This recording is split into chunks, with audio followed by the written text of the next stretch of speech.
Hey everyone, it's Jolt here.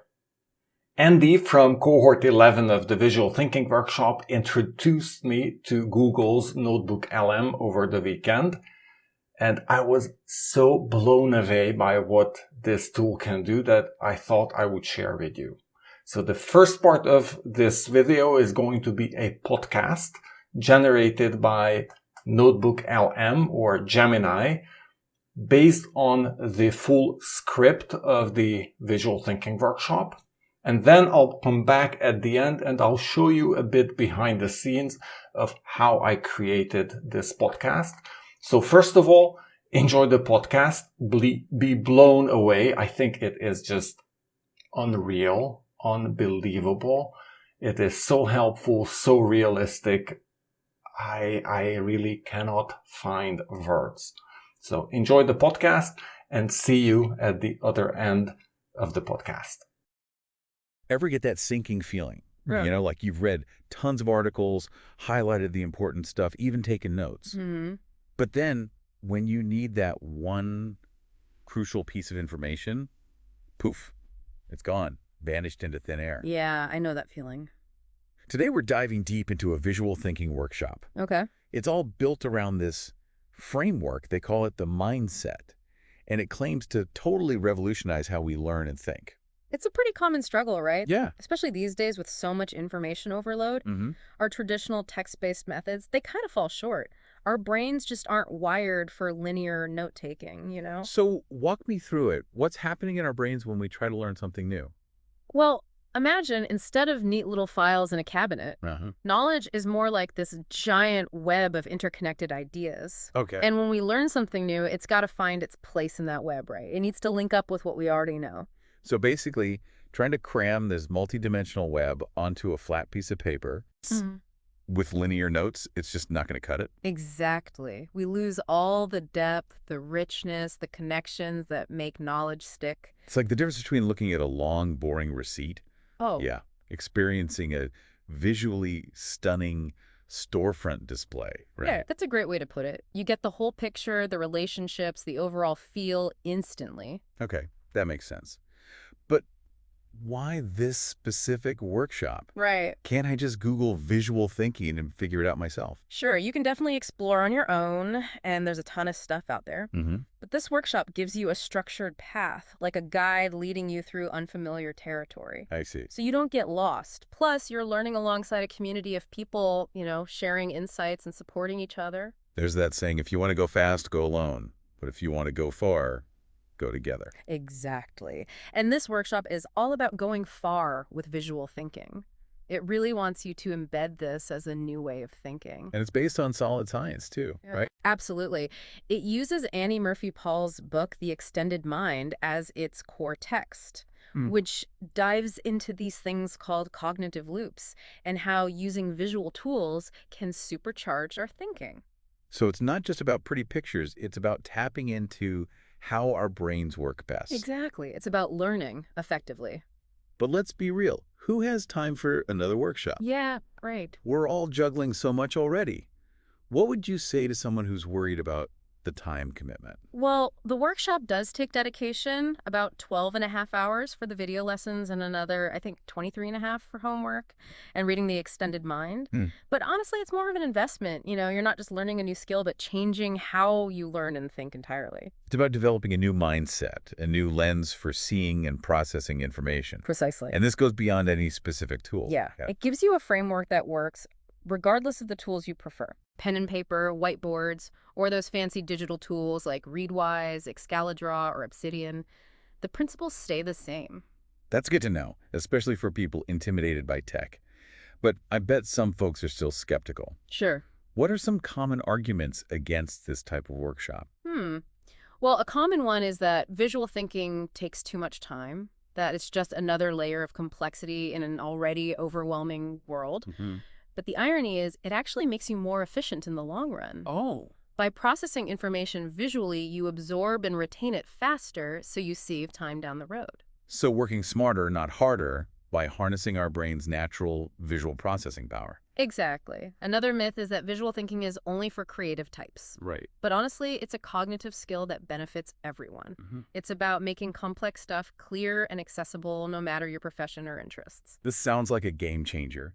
But are there other programs out there with a similar approach? What makes this one stand out? There are definitely other visual thinking and note-taking programs out there, Yeah. but what's unique about this workshop is the blend of science-backed methods, practical techniques, and that supportive community aspect. So it's more than just tools. It's about cultivating that mindset. Exactly. That new way of approaching information is what makes it compelling. Absolutely. It helps you learn more effectively, solve problems creatively, and communicate your ideas clearly. Plus, you get access to this demo vault. It's full of examples, notes, and templates from the instructor's own work, giving you a behind-the-scenes look at how a pro visual thinker operates. That's fantastic. It's like having a mentor guiding you. Oh, Okay, we've talked about the big picture and addressed some initial concerns. Now let's get into the specifics. What techniques does this workshop offer? sure. Let's start with reading workflows. Okay. They're active reading strategies designed to transform how you engage with text and really extract meaning from it. Now, this is where it gets interesting. So tell us, what are these reading workflows and how are they different from our usual highlighting and underlining routine? All right, so the workshop covers 3 main reading workflows: Okay. sequential, iterative, and systemic. Each one is kind of geared toward different learning styles and goals. Okay, I'm listening. Walk me through these workflows. Right. What makes each one unique? So imagine you're tackling a really dense, challenging book, right? Yeah. Sequential reading is like your trusty guide, taking you through it step by step. You highlight key points, jot down notes, and summarize as you go, making sure you're really engaging with the text. So it's about being more intentional and focused rather than just passively absorbing information. Exactly. Now, let's say you really want to internalize the ideas, wrestle with them, and make them your own. That's where iterative reading comes in. It's all about repeated cycles of reading, reflecting, taking notes, even sketching. You might focus on a chapter, a section, even a single paragraph, depending on the complexity. Well, it sounds almost like a dialogue with the text, like a back and forth exchange. That's a great way to put it. You're peeling back the layers, uncovering the nuances, and making connections you wouldn't see on a first read. Okay, so we've got the step-by-step of sequential and the deeper dive of iterative. Yeah. What about the third workflow? Systemic reading is like your bird's eye view, Okay. the panoramic lens that helps you grasp the whole landscape of the book. I see. You do some pre-reading, skim for key themes, then go through it multiple times, creating deep summaries that capture not just the individual ideas, but the author's overall argument. So if sequential is about understanding the trees and iterative is examining the leaves, then systemic is about appreciating the whole forest. Precisely. It's about seeing the big picture, the core message, and how the individual parts contribute to the whole. That makes perfect sense. It's like having a toolkit of reading strategies, each one for a different purpose. Yeah. But reading is just the first step, right? Right. How does the workshop help us organize and synthesize all this information we're gathering? That's where the Idea Integration Board, or IIB, comes into play. It's this dynamic visual workspace where you collect all your notes, summaries, sketches, even links to external resources related to a specific book or project. So instead of scattered notes, everything is centralized and visually connected. Exactly. Think of it as a visual command center, allowing you to see the big picture and navigate your knowledge in a non-linear way. Oh. And to further enhance your understanding and explore those relationships between ideas, there's the Idea Atlas. Okay, I've heard of mind maps. What exactly is an idea atlas? It uses mind maps and concept maps to visually represent your knowledge. Imagine branching out from a central idea, connecting related concepts, adding visual cues, even keywords and questions to trigger further exploration. So it's like creating a personalized map of a knowledge domain, highlighting the key landmarks and pathways. That's a great analogy. It's about making those connections that might not be obvious from just text, sparking new insights, revealing the structure of your knowledge. This is making me rethink my entire note-taking system. It's not just about capturing information, but creating a visual representation that aids understanding and sparks ideas. Precisely. And to distill the essence of a book or complex topic, there's the visual summary, often called a book on a page, or BOIP. You're telling me I can summarize an entire book visually on one page? That's the challenge and the beauty of it. Wow. You capture the key ideas, arguments, and insights in a way that's visually engaging memorable, and even aesthetically pleasing. So it's like a visual index, highlighting the most important features of the book. Exactly. You're not getting lost in the details, but focusing on the essence, the core you want to remember. And speaking of focusing on the essential, there's the card forcing function. Forcing function. What's the forcing here, and how do cards come into play? It's designed to combat information overload by forcing you to condense complex ideas into simple, concise visual cards. You choose a key concept, represent it visually, and add a brief explanation, cutting through the clutter and getting to the core. So it's a mental workout, making your brain synthesize and simplify. Exactly. You're creating a visual shorthand for complex ideas, making them easier to grasp, remember, and connect. I can see how this would be great for presentations, brainstorming, even just clarifying your own thinking. Right. We've talked about distilling and summarizing. What about the note-taking itself? How does the workshop transform that? It encourages moving beyond linear, text-based notes and embracing the visual Zettelkasten. Hold on, Zettelkasten. Need a translation for those of us not fluent in note-taking jargon. Think of the traditional Zettelkasten as a network of interconnected notes, like a web of ideas linked together. This workshop adds a visual layer, integrating sketches, diagrams, and other visual elements right into your notes. So it's not just capturing information in words, but enriching it with visuals, making it come alive. Precisely. You create a dynamic, multidimensional representation of your knowledge that enhances comprehension, creativity, and recall. And to make those connections between ideas even more explicit, there's the concept of link and think icons. Link and think icons. Tell me more. What are they and how do they work? Imagine you're working on a project about, let's say, the future of transportation. Okay. You might have a note about electric vehicles, another about urban planning, and another about AI. Link and think icons are visual symbols you can use to connect these related notes, creating a visual map of associations. So instead of relying on just keywords or internal links, you use icons to create a visual language of connections. Exactly. It's about making your thinking visible, externalizing those connections, and creating a system you can intuitively navigate. This is turning your notes into a dynamic, interconnected web of knowledge. And to make those connections even more powerful, you can Legoize your ideas. Legoize. Okay, now you've got me curious. What does it mean to Legoize an idea? Think about Lego bricks. You can break down a complex structure, analyze the individual pieces, and reassemble them in tons of new ways, right? Legoized ideas is similar. It's about deconstructing complex visuals into smaller, reusable components. So breaking down ideas into their visual building blocks, allowing for more flexibility and creativity in how we represent and connect them. You got it. You develop a visual vocabulary that you can use to build new representations, explore different perspectives, and even communicate complex ideas in a more accessible way. This is mind-blowing. But how does all of this apply in real life? We've talked a lot about reading and note-taking, but how does it translate to other forms of learning? That's where the NOMA method comes in. It's a really powerful approach to note-making that aligns perfectly with visual thinking. Okay, another new term. What's the NOMA method, and how does it fit in? NOMA stands for note-making. It emphasizes active engagement with ideas over passive note-taking. Instead of just copying stuff down, you ask questions, make connections, draw visual representations, and reflect on the material as you go. So it's about treating note-taking as a dynamic process, using visual tools to enhance understanding and capture insights. Exactly. You're integrating visual thinking into the entire note-taking process, not just as an afterthought. This is starting to click for me. It's not about choosing between text and visuals, but using both to create a richer representation of knowledge. Precisely. It's about using the right tool for the job, knowing that sometimes a simple sketch can convey more than a paragraph. Okay, I'm inspired, but also a bit overwhelmed by all this information. Yeah, I get it.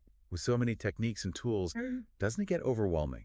It's a valid concern, but the workshop gives you a structured approach, guiding you through each step and showing you how to integrate these techniques into your workflow. Okay. It's not about using every single technique, but experimenting and finding what works for you.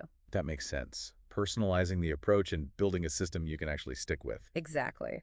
And to streamline your workflow and boost efficiency, there's automation, particularly using a tool called Templater. Templater. You mentioned that with those visual Zettelkasten notes, right? Remind me, what is it and how does it work? Yeah. Templater is a plugin for Obsidian that lets you create templates for your notes, automate repetitive tasks, and even insert dynamic content. Imagine having a pre-designed template for your concept cards, mind maps, even your book on a page, ready to go with a few keystrokes. So it's like having visual building blocks to create notes efficiently and consistently. Precisely. It eliminates the formatting hassle and lets you focus on the content, the ideas themselves. That's a huge time saver. Mm. But we're in the age of AI. How does the workshop incorporate those new technologies? It introduces the Excalidraw writing machine, which uses visual thinking to actually enhance your writing process. That sounds like something out of a sci-fi novel. I know, right? But it's a real game changer. Imagine taking your visual notes, sketches, mind maps, and transforming them into a structured, written draft, almost like magic. Wait, you can take a messy visual brainstorm and turn it into coherent writing. Exactly. The Excalidraw writing machine is a script that analyzes your visual notes arranged like comic strip panels, extracts the text from each element, and stitches it all together into a cohesive draft. That's incredible. Yeah. A dream come true for anyone who struggles with writer's block, especially if they think visually. It's a bridge between visual thinking and writing, making it easier to get those visual ideas into written form. Wow. And if you want to take it even further, you can integrate ChatGPT into the mix. Okay, now we're talking future-forward learning. How does ChatGPT enhance this visual writing process? ChatGPT is like your AI writing assistant. Okay. Once you've got a draft, using the Excalidraw writing machine, you can feed it into ChatGPT to refine and polish your writing, improve the grammar, style, and flow. This is next-level stuff. Mm-hmm. It's like having a whole team of collaborators, human and AI, helping you unlock your creative potential. It's about using tech to boost our natural cognitive abilities, taking visual thinking to a whole new level. This is all so inspiring, but also, I have to admit, a bit overwhelming. Before we jump into real-world examples, let's take a moment to process everything. Sure. When we come back, we'll explore how this mindset is applied in different fields, from art and literature to business and technology. Stay with us. Welcome back. So are you ready to see how these visual thinking techniques we've talked about are actually being used in the real world? Yeah, definitely. Seeing it in action is always helpful. It gives it all a bit more context. So what are some examples? Like, how are people using visual thinking to solve problems or communicate ideas or even create art? Well, let's start with a really unique example that kind of pushes the boundaries of language. Zhu Bing's book, From the Crown. It's a whole story told entirely in emojis. Whoa, emojis. That's wild. I can't even imagine trying to tell a complex story using only emojis. Like, how do you convey emotions or plot twists or character development with just those little pictures? It's a real challenge for sure, but it just shows you the power of visual communication. You know that old saying, a picture is worth 1,000 words. In this case, a series of emojis can tell a whole story. It makes the reader think differently, decipher those visual cues, and create meaning in a new way. It makes you wonder about the future of reading in a world that's so visual. Absolutely. And speaking of the future, let's look at innovation and technology. Elon Musk, you know, the guy behind SpaceX and Tesla. Oh, yeah. He's always stressing how important it is to condense information into a visual, actionable form. Yeah, that makes sense. Especially in those fast-paced environments where every second counts. A clear visual can communicate so much more than pages of text. Exactly. It leads to quicker decision-making and problem-solving. He believes that clear communication is all about distilling those complex ideas down to their essence visually, so they're easy to grasp and act on. And that applies beyond the tech world, too, right? Like that old saying, a picture is worth 1,000 words. Exactly. That principle is at work everywhere, especially in creative fields. Think about the creators of South Park, Trey Parker and Matt Stone. Their secret weapon, using the words therefore and but strategically in their storytelling. Wait, what? Those two little words can have that much impact. Oh, yeah. They create these causal connections and unexpected turns in the narrative. So instead of just a flat sequence of events, you get consequence, momentum, even humor. So instead of this happened and then this happened, Right. It's more like this happened, therefore this happened, but then this other thing happened. Exactly. It keeps things dynamic and unpredictable. And this idea of visual flow applies to more than just animation. Scott McCloud, in his book Understanding Comics, Okay. talks about panel transitions and how they guide the reader's eye, creating a sense of movement in a static medium. So it's not just about the individual images, but about how they're arranged and connected to create a narrative. Exactly. The order of the panels, the types of transitions, it all contributes to the impact of the story. Like choreography, but for visuals. Love that analogy. And these principles can be applied to so much more than comics. Think presentations, data visualization, website design. It's all about understanding how visuals guide attention and understanding. It's amazing. It's like I'm seeing the world in a whole new way, like visuals are everywhere. They are, and the more you practice visual thinking, the more intuitive it becomes. So as we wrap up, what's the one big takeaway you want listeners to walk away with? What's the promise of embracing this visual mindset? Imagine having a visual index of your knowledge, a dynamic library of ideas and connections that you can effortlessly explore and play with. That's the power of visual thinking, unlocking a deeper level of understanding, creativity, and problem solving. Like a mental map that guides you through the maze of information, right? Exactly. And the visual thinking workshop gives you the tools and techniques to build that map. This has been eye-opening. It's not just about a new skill set. It's a new way of seeing and interacting with the world. Yeah. It's realizing that we all have the potential to be visual thinkers and leverage those images to boost our understanding and creativity. Exactly. And to see learning as this adventure full of aha moments and unexpected connections. That's a great way to put it. Well, listeners, we encourage you to check out the Visual Thinking Workshop for yourself.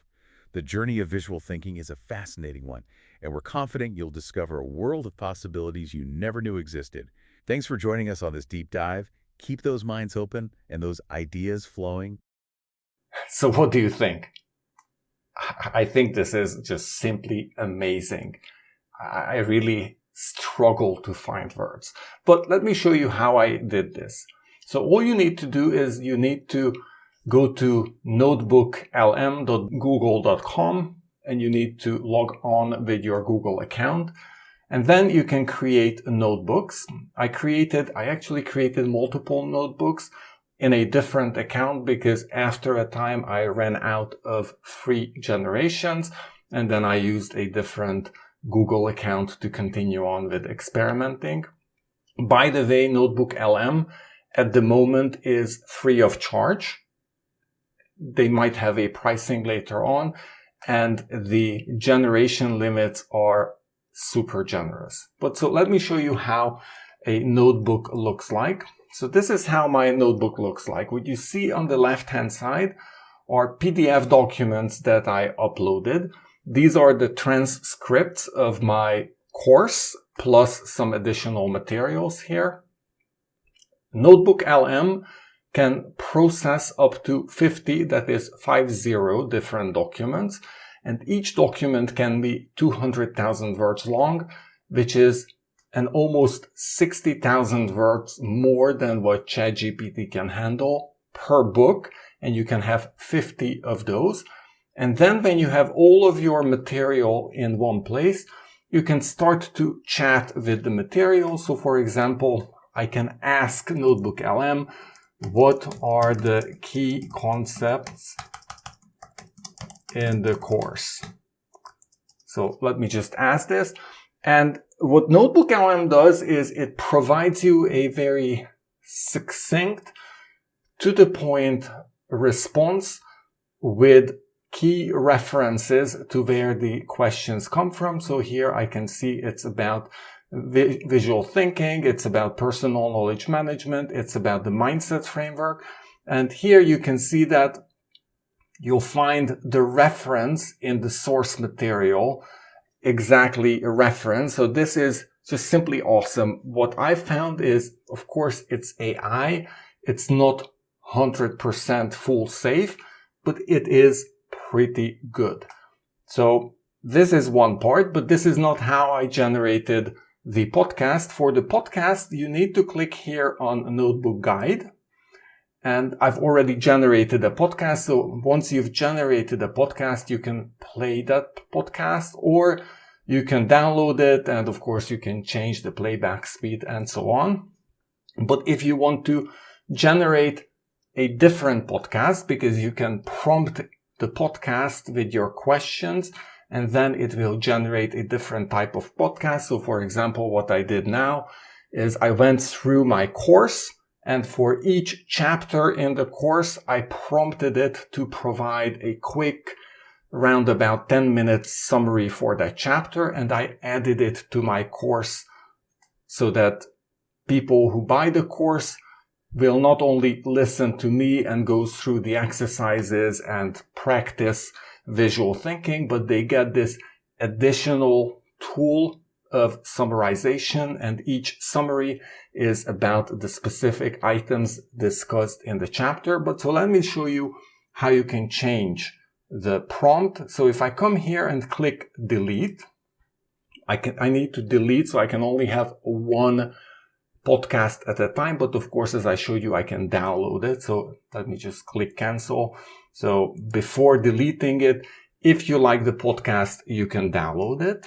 Then you need to delete it. And after you delete it, you can either generate the podcast or you can customize the prompt. And you have 500 characters here. But again, you can customize this, and 500 characters are a pretty significant guidance. And you can see here what you can prompt it to focus on specific source, specific topic, specific audience. So provide an executive summary of the course. I think that's, for example, something that you might want to do. So like that. And if I click generate, it will start generating. Now it takes a bit of time. It takes a few minutes, but it's surprisingly fast. And while it's generating, I just want to mention one more thing, that the material you upload, it can be text documents. So for example, I can upload markdown documents from my Obsidian Vault. These can be PDF documents, but also these can be audio files. So you have good flexibility of what you can upload here. For example, I also played with converting an EPUB into Markdown, an EPUB book, uploading it here, and then creating a podcast about that book, which worked fantastic. I'm going to link to a video where I explain how I convert books, EPUB books, into Markdown notes. So you can find the link in the description below. And following a similar process, you can convert your EPUB into Markdown and then upload it to NotebookLM and generate a podcast to get an overview understanding or to focus in on a specific subject. Or you can place two books here and you can ask for a comparative podcast about the two books. The options, the opportunities are endless. And what Google supports, you can upload material in 50 different languages, but the podcast can only be in English. So I think that's a fair limitation. So now let's wait for the podcast to finish, and then we'll listen just very shortly to the beginning of that podcast. And with that, we're going to end. So I'm saying goodbye here. Once the podcast is finished, I'm going to hit play. We're going to listen to it, and I hope to see you in the next video, or I hope to see you, or maybe I hope to see you at the Visual Thinking Workshop as well. Links are in the description below. Thank you. All right, so we are going to do a deep dive into Zitzolt's Visual Thinking Workshop. Okay. This course has been getting a ton of buzz. Yeah. Because it claims to change how you learn and think. Right. And I can see why. Yeah. It's not about taking prettier notes. It's not. It's about rewiring how you process information.